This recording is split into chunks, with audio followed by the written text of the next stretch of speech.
ಬಿಜೆಪಿಯವರು NIA ತನಿಖೆ ನಡೆಸಬೇಕು ಅನ್ನುವಂತ ನನ್ನ ಮುಖನೇ ಕಾಣ್ದಂಗೆ ಮಾಡಕ್ಕೆ ಬಿಟ್ರೆ ಬಿಜೆಪಿಯವರು NIA ತನಿಖೆ ನಡಿಬೇಕು ಅನ್ನುವಂತ ಆಗ್ರಹವನ್ನ ಮಾಡ್ತಿದ್ದಾರೆ. ಈಗಾಗಲೇ ಅನೇಕ ಸಂದರ್ಭದಲ್ಲಿ ನಾನು ಹೇಳಿದ್ದೇನೆ, NIA ಕೊಡತಕ್ಕಂಥ ಅಗತ್ಯ ಇಲ್ಲ.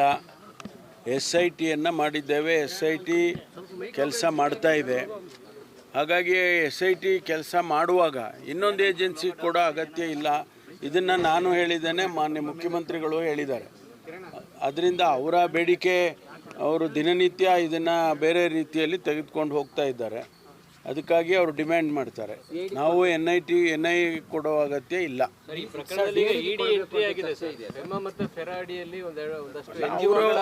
ಫಂಡ್ ಇದರಲ್ಲಿ ಇನ್ವಾಲ್ವ್ ಆಗಿದೆ, ಈ ಷಡ್ಯಂತ್ರ ಮಾಡಲಿಕ್ಕೆ ಫಂಡ್ ಬಳಸಿದ್ದಾರೆ ಅನ್ನೋ ಕಾರಣಕ್ಕಾಗಿ ಅದೊಂದು ತನಿಖೆ ಶುರುವಾಗಿ ಅವರು ತನಿಖೆ ಮಾಡ್ಕೊಳ್ಳೋದು ಮಾಡ್ಕೊಳ್ಳಿ.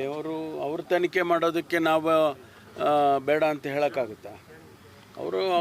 ಅವ್ರದ್ದೇ ಬೇರೆ ಆ್ಯಂಗಲಲ್ಲಿ ಮಾಡ್ಕೊಳ್ತಾಳೆ. ಹಣಕಾಸಿನ ವಿಚಾರ ಇರ್ಬೋದು, ಬೇರೆ ಇರ್ಬೋದು, ಅದನ್ನು ಮಾಡ್ಕೊಳ್ತಾರೆ ಅವರು. ಸರ್, DCM ಅವರು ನಾನು ಹೇಳಿದ್ದಾರೆ, ಈ ಧರ್ಮಸ್ಥಳ ಪ್ರಕರಣದಿಂದ ಬಿಜೆಪಿ ಅವರದೇ ಷಡ್ಯಂತ್ರ ಇದೆ ಅಂತ ಹೇಳಿದ್ರು. ಅವ್ರಿಗೆ ಬೇರೆ ಏನು ಮಾಹಿತಿ ಇರ್ಬೋದು.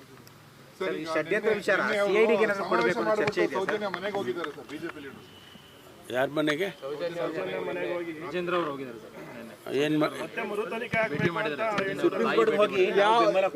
ಯಾವ ತನಿಖೆ ಆದರೂ ಕೂಡ ನಾವು ಒಪ್ಕೊಳ್ತೇವೆ, ತನಿಖೆ ಆಗಬೇಕು ಇನ್ನೊಂದ್ಸರಿ ಅಂತ ಹೇಳಿದ್ದಾರೆ ಬಿಜೆಪಿ. ನಾನು ಇಷ್ಟಕ್ಕೆ ಮಾತಾಡ್ತಾ ಇರೋದು, ಧರ್ಮಸ್ಥಳದ ವಿಚಾರದಲ್ಲಿ ನಾವು NIA ಕೊಟ್ಟಿದ್ದೀವಿ, ಸಾರಿ SITಗೆ.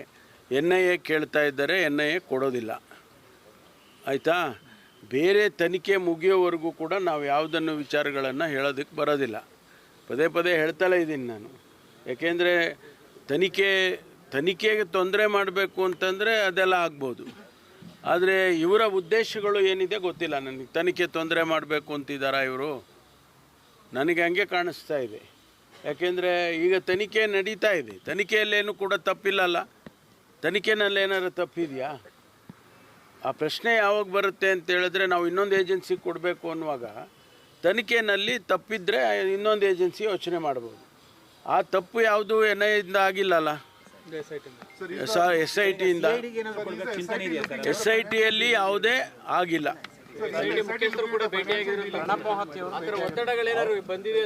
ಇಲ್ಲ ಇಲ್ಲ, ಆ ರೀತಿ ಏನಿಲ್ಲ.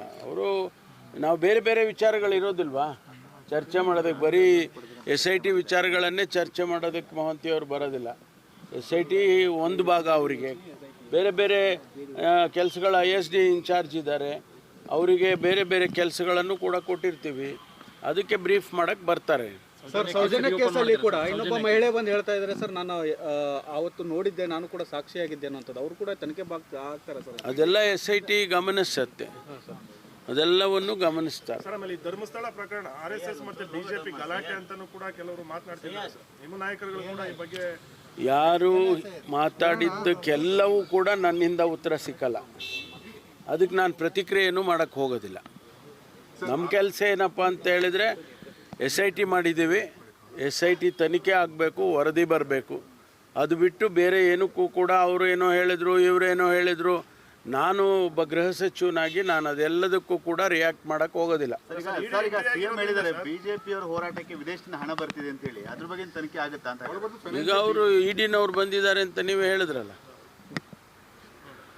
ಅಲ್ಲ ಸರ್, ED ತನಿಖೆ ಈಗ ಎಂಟ್ರಿ ಕೊಟ್ಟಿರೋದ್ರಿಂದ SIT ತನಿಖೆಗೆ ಎಲ್ಲ ಒಂದು ಕಡೆ ಹಿನ್ನಡೆ ಆಗ್ಬೋದಾ ಅಥವಾ ಹೇಗೆ? ನೋಡಿ, ಅವರು ಯಾವ ಟರ್ಮ್ಸ್ ಆಫ್ ರೆಫರೆನ್ಸಿಂದ ಮಾಡ್ತಿದ್ದಾರೆ ಗೊತ್ತಿಲ್ಲ ನಮಗೆ. ಅವರು ED ಯೂಶ್ವಲಿ ಬರೋದು ಹಣಕಾಸಿನ ವಿಚಾರದಲ್ಲಿ ಬಂದಂಥ ಸಂದರ್ಭದಲ್ಲಿ. ಅವರು ಯಾವ ಆ್ಯಂಗಲಲ್ಲಿ ಮಾಡ್ತಾರೋ ಅವ್ರು ಮಾಡ್ಕೊಳ್ಳಿ, ನಮಗೆ ಅದಕ್ಕೇನು ಸಂಬಂಧ ಇದೆ?